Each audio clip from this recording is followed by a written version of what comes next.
We've gone through major change in the industry in 2020. Previous to that, there was huge debate across the industry, arguments. I've never seen IMO so active in all the problems and challenges of taking the shipping industry into a world where the fuel sulfur was going to be dropped down to 0.5. But when we got into January 2020, the shipping world was quite quiet. There were no ships running aground. Ships seemed to be able to get the fuel they needed. And why was that? Collaboration, cooperation, and all that fighting generated the energy needed. The challenge now is by 2050, we need to see a significant change in the industry, and the greenhouse gas margins are dropped by somewhere in the region of 70%. We need to see zero shipping by 2030 in order to achieve the targets that IMO is looking at and the industry as a whole is looking at. I think as an industry, I think people are working on towards lowering the greenhouse gas emissions. Some by assessing the ships, where they stand right now, because if you don't know where you stand, you don't know where you're heading to. And they also signal from IMO there's current regulation that's going to impose on the CII, SEMP, and so on, all the regulation that make ship owners and the operator to think about their operations and how can they make it better, capture the low-hanging fruit first, and then think about the future. Like ships typically last 20 years, 25 years. If we are to make major change in 2050, and this is the time to think about it. I mean, we strive to offer solutions for basically any kind of fuel, so we are agnostic. So the choice for a certain type of fuel in a certain region is largely driven by costs, which means or can mean penalties or just other regulation favoring or disincentivizing certain fuel choices or technology choices. And we try to cater for all of those. So to give you one specific example, the current EU legislation, the Fit for 55 package, includes a proposal that is called FuelEU Maritime that attaches carbon factors to specific fuels and specific colors of fuels or pathways, different pathways. In the four-stroke, so medium and high-speed engine segment, that would mean for fossil LNG that those ships are not compliant by 25 anymore if we don't do anything. So what can we do? Companies such as Exxon, so energy companies and providers and bunker operators, can provide bio or synthetic blends of LNG, of methane, and we have to work on getting methane slip in order. Yeah? So with inner engine developments, changes, updates, but also methane oxidation catalyst. So we try to do our technological bit in there, but obviously there are other players that need to work on the fuel. In the last few years, there's been a huge push on energy efficiency, efficient operations, starting to put hybrids on board ship, changing their bow, putting new paints, bubbling air under the hull, any percentage we can cut. There's a lot of pressure coming on the industry as a whole. But what can realistically, where can we take the next step? Because regulation is coming end of this year on the carbon index for ships, intensity index. Ships will have to demonstrate what they're doing to reduce it. So what are your thoughts on that? Are we ready for that? So as charterers, our job is to move the energy molecules, right, for society's needs, whether it's from a supplier, between our affiliates, for our JVs, or to the end customer, we move energy. I think 2 years back, we didn't seem to be understanding the size of the problem. Today, 2 years later, we're in a situation where people are waking up, realizing, understanding that this is a huge global problem and this needs collaboration across stakeholders like us and beyond us. We're talking to our industry partners, and then we were trying to find opportunities for collaboration. Now, we got the feedback. Feedback included, well, we'll do some speed reductions. Okay, that's probably an easy fit for a near term. It may work for certain ship owners and certain trades, may not work for many others. Then the next feedback was, well, look at technology changes, like the ones you said, air lubrication systems, power takeoffs, putting better paints, voyage efficiencies. There's a lot in voyage efficiencies that we can do, because at the moment, the voyages are planned, they're supposedly efficient, but they can be improved just in time, and other kind of opportunities are there. Biofuels, methanol, LNG. We're doing some biofuel trials with our value chains, ExxonMobil value chains. We are looking at chartering newer LNG ships, though we still need to understand whether regulation is going to help us go beyond 2026 or not, but that's the change we are making. And then we are also looking at carbon capture storage technologies, which are down the future. Yes, there's collaboration, or at least there are mechanisms for collaboration coming up. And then finally, it's the regulation which is driving it all.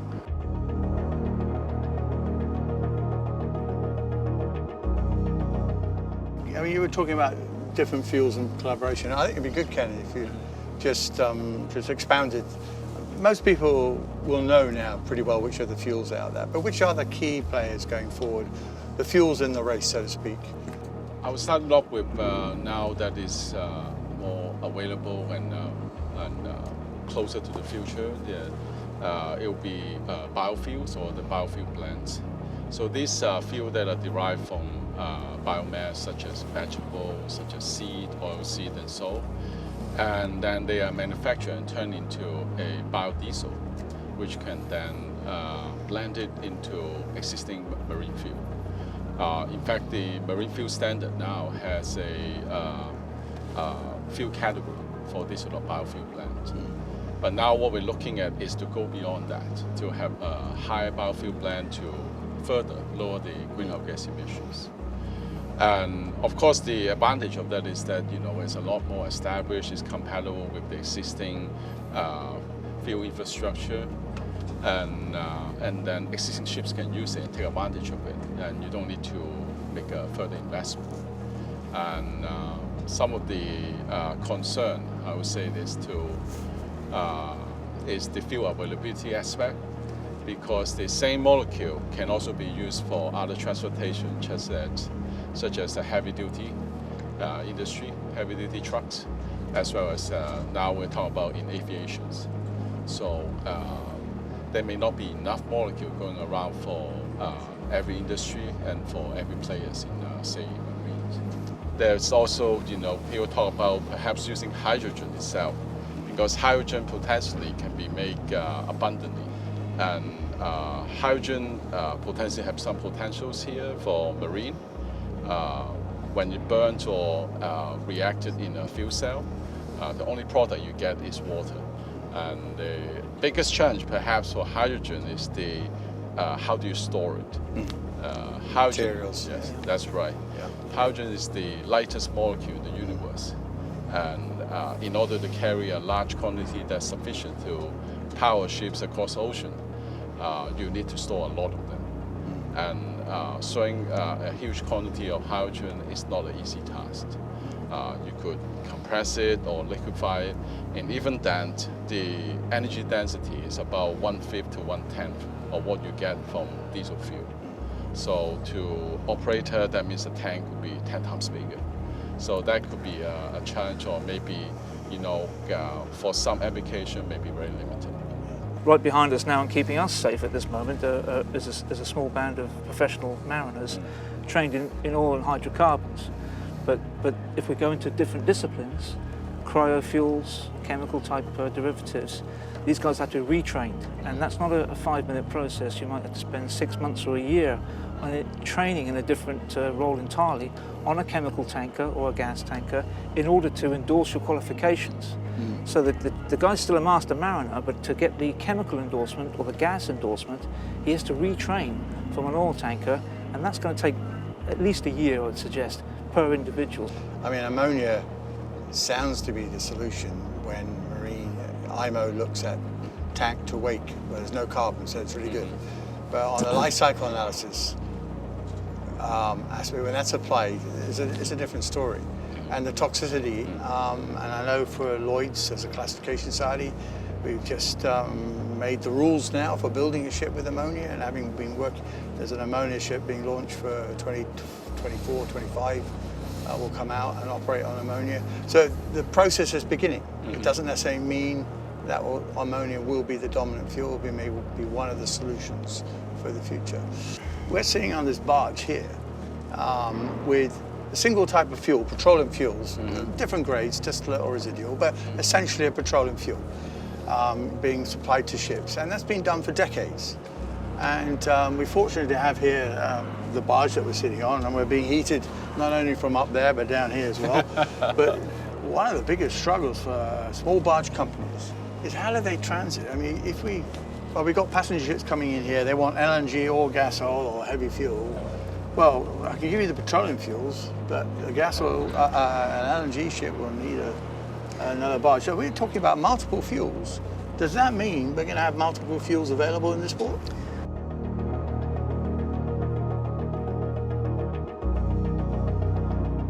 Well, I'd like to come in, Tim, if I may, as a barge owner and also from the ship owner's perspective. Someone mentioned to me a while back that our industry's had a steady state, if you like, for about 100 years. Bunkering has been around for about a century. Fuel oil, I'm talking of gas oil. Yeah. And I came into it 40 years ago, and it was a steady state then. It was a mature industry. As you alluded to earlier, we've had the sulfur regulations kick in over the last 10 years or so. We had time to prepare for that, that's great. But we're now facing fundamental changes, as you say. Now, I had a ship owner say to me the other day, we're coming up to a major crossroads for 2030 and on. It's a 6-lane highway.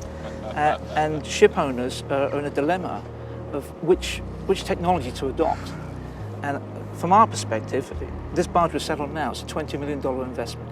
If I go we're a relatively small company, and many barge operators around the world are relatively small concerns. We don't have the wool on our backs to go out into the blue sky thinking and take a punt on a technology which is yet unproven. So we need some certainty. And even for the bigger shipping companies, that business likes certainty, it doesn't like uncertainty. So from our perspective, legislation is going to be key to this. This is a global issue, it's a global industry, and it needs a global response. And we welcome that because we need guidance. And that's not just the barge operators, but the big shipping companies too. I've spoke to a channel ferry operator recently who said, I'm looking to build new ships. My dilemma is, how do I fuel them going forward? I need to be future-proof for the next 25, 30 years.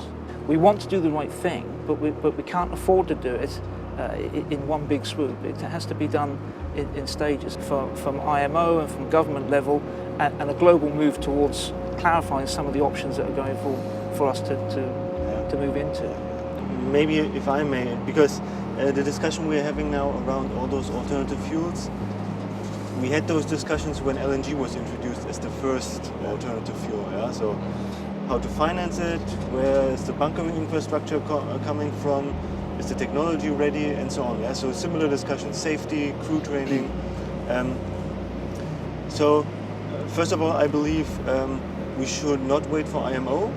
We know that even the IMO targets right now are not sufficient to reach the Paris Climate Accord targets. Yeah? So even the targets, which are pretty high by many standards, are not sufficient. So what I think we'll see is regional regulation, like in the EU, that in a way will export its regulation or regulatory standards to other regions, and then others will just follow. I appreciate the point that shipping is a global business. And I think one step into that direction is the Clydebank Declaration and the Green Corridors, which is an attempt to, in a way, circumvent the general agreement in IMO and fast-track global setup of supply chains and solutions. I think we have now 24 countries or so assembled in that declaration to see where we have a corridor that runs on ammonia, for example, or any kind of other fuel that is relevant. I think the next thing that needs to happen is a bit of flexibility. So I don't believe we will see any one successor. Yeah? So we will have a mix. So we need to all prepare for a mix. That's what we are doing, because we're offering solutions for all kind of fuels. I think this is what the energy companies will have to do. And how do we finance the whole thing? We probably will see a change in contractual agreements between charterer and ship owner, sharing the burden or sharing the benefits. If we see, just look back 2 years on the biofuel trade, I mean, the Netherlands gave an incentive to suppliers to provide FAME to the industry. Industry immediately picked up on that. And I want to put 20%, I want to put 30%. IMO wasn't going to record that, but the stakeholders were. So the stakeholders have quite a play, don't they? Yep. So there's a benefit for the owner of the ship to be able to promote a lower carbon factor, and that his ship can be prepared and ready to run on biofuels. And so we've had a whole series of trials. I've been personally involved in about 10 sea trials. Why were we involved? Because the regulation was a stumbling block to this whole move from petroleum to biofuels. And that regulation has been overridden with a unified interpretation, which we worked through IAX, and others from the industry, also France and other countries, were pushing, and now we have a release from it. So where I'm coming from, there are the first movers. Doesn't normally come from where you expect. And my response would be hold the regulators accountable. I mean, what I mean with that is government money. For example, in the case of bunker operators, in Germany, we currently have a subsidy program for LNG bunker vessels. So you get money for building an LNG bunker vessel. With all those new fees and penalties coming into place, FuelEU Maritime, energy taxation, potential emission trading scheme, the money that goes into the EU budget will have to be spent.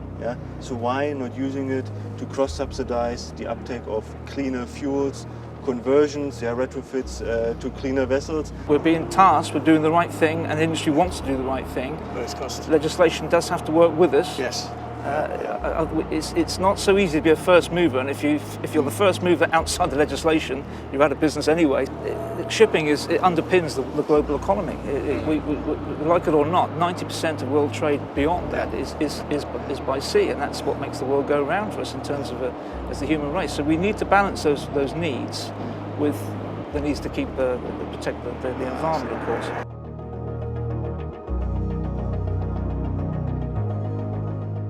But I would say two blockers, regulatory blockers, are the IGF code.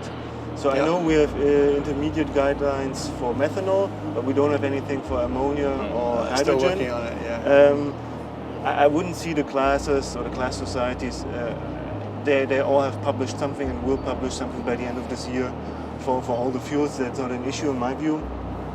Another regulatory hurdle, I see actually in ports. So when I attend conferences and see representatives from port authorities, they tell us, I mean, I'm not going to name the port, but they tell us, okay, you with your new ammonia engine, you prove to us that it's safe, and then we start considering bunkering operations in our port. So with this kind of wait and see attitude, we're not going to go very far. I mean, I've been in the oil and gas industry promoting LNG. It took 10 to 15 years to get where we are with regards to supply chain setup that is somewhat acceptable. If we're going to take another 10, 15 for methanol, ammonia and hydrogen, then we're surely not going to hit any IMO Alex, targets. that's a hugely important point. Supply infrastructure, it underpins this. If I take here this, if I want to go and bunker this container ship in the port of Southampton, I have supplies of fuel, oil and gas oil literally 2 miles away at the local refinery. And that's the same the world over, that there are hubs at terminals, at all the shipping hubs. But if I want to load an alternative fuel outside of the hydrocarbon, where do I get it from? And my bunker barge is perhaps 5,000-6,000 tons. The biggest bunker barge is maybe 10,000 or 15,000 tons. Ships like this will take that amount, and particularly if it's a lower calorific value fuel, they'll be even bigger. But you need to be able to fetch the stuff, and if the supply chain is too long, we live in a just-in-time world. It really is. This is all stuff coming in and it's going out the next day.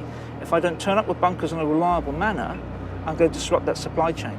So the supply infrastructure, which we've had the benefit of for the last 100 years of the hydrocarbon oil and fuel oil world, if we're moving out of that, we need to think seriously about the supply locations for whatever the fuel is going to be. And LNG is a great case in point. That's probably the most mature of all the alternatives. And we've been seriously looking at bunkering LNG for over a decade now, and it's still, frankly, hard work, hard going. It's getting there, but it's tough, and that's the best option at the moment. So we've got to be realistic of what we can achieve.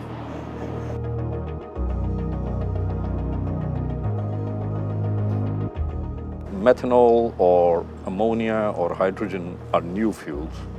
Supply chain disruptions are potentially out there, which we have to manage. And I think in the end, finally, I think it's up to the, how do we manage that? I mean, it's a lot up to the ship owner who has to find this crews, the training, and whatever goes beyond that with this multi-fuel. That's linked to the whole safety aspect as well. Safety, So it's yeah. not just about understanding the safety and how you handle the fuel. It's It's the about crew implementation. handling it safely. Safety is paramount. Without safety, there is nothing. No. And the individuals, the people, are fundamental to safety. It's not really machinery much of the time. It's individuals. It's people that make the difference. In this world, we think we can just do most things autonomously. So can we not design safety into the whole operation? In other words, you don't need such experienced crew to operate. I'm just looking at another side because we're going to need to look at how much can we design out the risk, the mitigate the problems out there. Your question is almost philosophical. Yeah? Can we engineer our way out of the planet's problems? Yeah? Yeah. Of which decarbonization of shipping is one. Yeah? To a certain degree, I would say yes, and we are certainly doing our bit to do hazards for the various fuels or the fuel options that are on the table.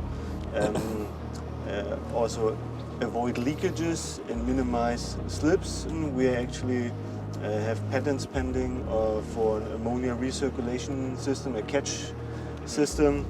So there are certain things when it comes to an environmental aspect that we are working on and that we try to find technical solutions for. And then there are others where we actually go deep into the procedures and processes. Yeah, but I mean, unless our planet is run by robots, you will never take out the human element. If we want to transition smoothly and as quick as possible to all this alternative fuel, safety must be the first factor.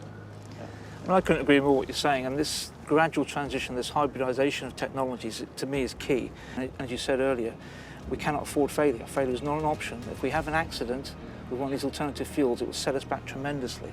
It's a risk we can't take. We talk about alternative fuels, we talk about some efficiency measures, and then on the run you just talk about carbon capture and storage. And all three are valid options to reduce greenhouse gas emissions. Because remember here, we are trying to reduce greenhouse gas emissions. So you can done it by not burning as much fuel, which is the efficiency bit, or burning fuel that has low carbon, so you don't emit as much carbon or greenhouse gas emission. And finally is, you could continue to burn those, but provided you can capture that on board. And then once then they capture CO2 and then permanently stored in the site. And then that can also effectively reduce the greenhouse gas emissions. You may have heard of something called green hydrogen, blue hydrogens, and gray hydrogen. And the color refers to the fuel, how the energy is come from to make the fuel. For example, green hydrogen is derived from renewable energy, such as wind and solar, while blue hydrogen is in the production process, any CO2 emission is captured. And then for gray hydrogen is mean that the hydrogen is derived from natural gas. But the trouble is the availability of the renewable energy is limited. And whatever the energy we produce, other sectors such as power sectors and industry might also looking for that.